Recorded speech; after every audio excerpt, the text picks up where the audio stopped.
5 নম্বর, নামাজের মাধ্যমে আল্লাহ পাক রব্বুল আলামিনের কাছে সাহায্য কামনা করা।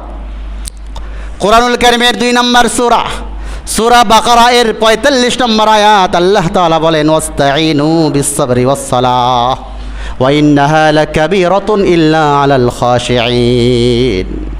ওয়াস্তাঈনু বিস-সাবরি ওয়াস-সালাহ, ধৈর্য এবং সালাতের মাধ্যমে আল্লাহর কাছে সাহায্য কামনা করো।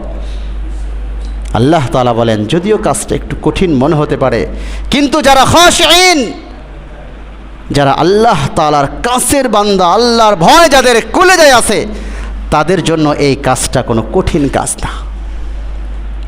এখন নামাজের মাধ্যমে যেহেতু আল্লাহ তাআলার কাছে সাহায্য চাবো, তো সাহায্য চাওয়ার আগের যে মাধ্যম আমার নামাজ, এই নামাজটা যদি বিনয়ের সাথে না হয়, এই নামাজটা যদি একাগ্র চিত্তে না হয়, এই নামাজটা যদি একসির সাথে না হয়, এই নামাজটা যদি ইনহিমাকের সাথে না হয়, এই নামাজটা যদি মনোযোগের সাথে না হয়, এই নামাজটা যদি খুশু খুজুর সাথে না হয়, তাহলে এই নামাজ দিয়ে আল্লাহর কাছে কিভাবে চাবো কিভাবে বলেন?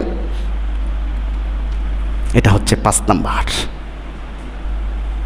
মুসনাদে আহমদ ইবনে হাম্বলে বর্ণিত 1345 নম্বর হাদিস, আমি যখন নামাজে তেলাওয়াত করব, আমি এইটা মনে করব যে আমার আল্লাহ শুনছেন, আমি আল্লাহকে শোনাচ্ছি, আল্লাহর সাথে আমার কথোপকথন হচ্ছে, আল্লাহর সাথে আমার কথা হচ্ছে।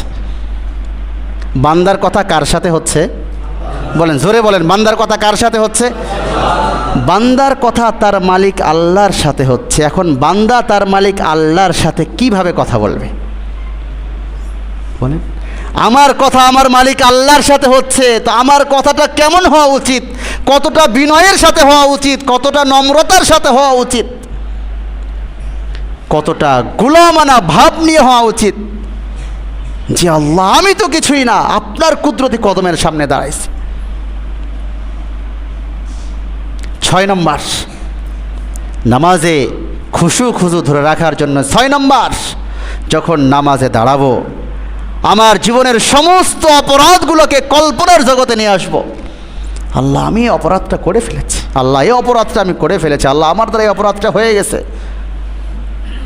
এবং আল্লাহ পাক রব্বুল আলামিন আমাকে ক্ষমা করে দিবেন। এই কল্পনা অন্তরে নিয়ে আসার পরে আমার দৃষ্টি থাকবে সাজদার জায়গায়। তাফসীরের কিতাবের মধ্যে আসছে, রাসূলুল্লাহ সাল্লাল্লাহু আলাইহি ওয়াসাল্লাম নামাজের মধ্যে রাসূলের দৃষ্টি সাজদার জায়গায় থাকতো। তাহলে নিজেকে সবচেয়ে খারাপ গুনাহগার অপদার্থ মনে করে মালিকের সামনে দাঁড়ায় যাওয়া, আর আমার চক্ষু থাকবে সাজদার জায়গায়।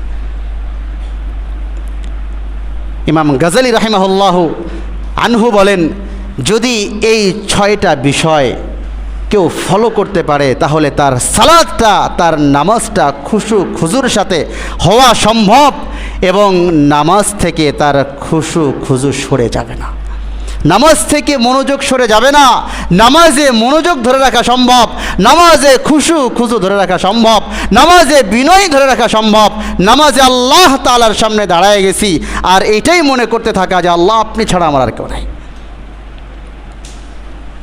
প্রিয় ভাইরা আমার, তাহলে ইমাম গাজালি রাহিমাহুল্লাহ ইহয়া উলুমিদ্দিন কিতাবের মধ্যে নামাজে খুশু খুজু ধরে রাখার জন্য কয়টা মাধ্যম বললেন?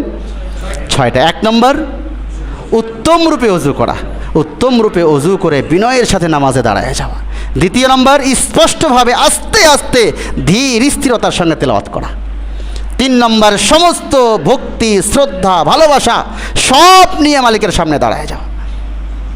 4 নম্বর, এই সালাত, এই নামাজটাই জীবনের শেষ নামাজ মনে করে সালাত আদায় করা। 5 নম্বর, এই সালাতের মাধ্যমে আল্লাহ তাআলার কাছ থেকে চাবো, আল্লাহ আমাকে দিবেন, যেহেতু সালাতের মাধ্যমে আল্লাহর কাছ থেকে চেয়ে নিব, তো সেই হিসাবে এই কথা মনে করেই সালাত আদায় করা। আর 6 নম্বর, সমস্ত অপরাধগুলো কল্পনার জগতে নিয়ে এসে নিজেকে সবচাইতে বড় নাফরমান গুনাহগার আল্লাহর সামনে পেশ করে সাজদার জায়গায়, আমার চক্ষুগুলা সাজদার জায়গায় দিয়ে আল্লাহকে বলতে থাকে, আল্লাহ আপনি আমাকে ক্ষমা করে দেন। ভাই, পারা যাবে তো ইনশাআল্লাহ? আমরা যদি এই বিষয়গুলি ফলো করি, ইনশাআল্লাহ আমাদের নামাজটা খুশু খুজুর সাথে হবে।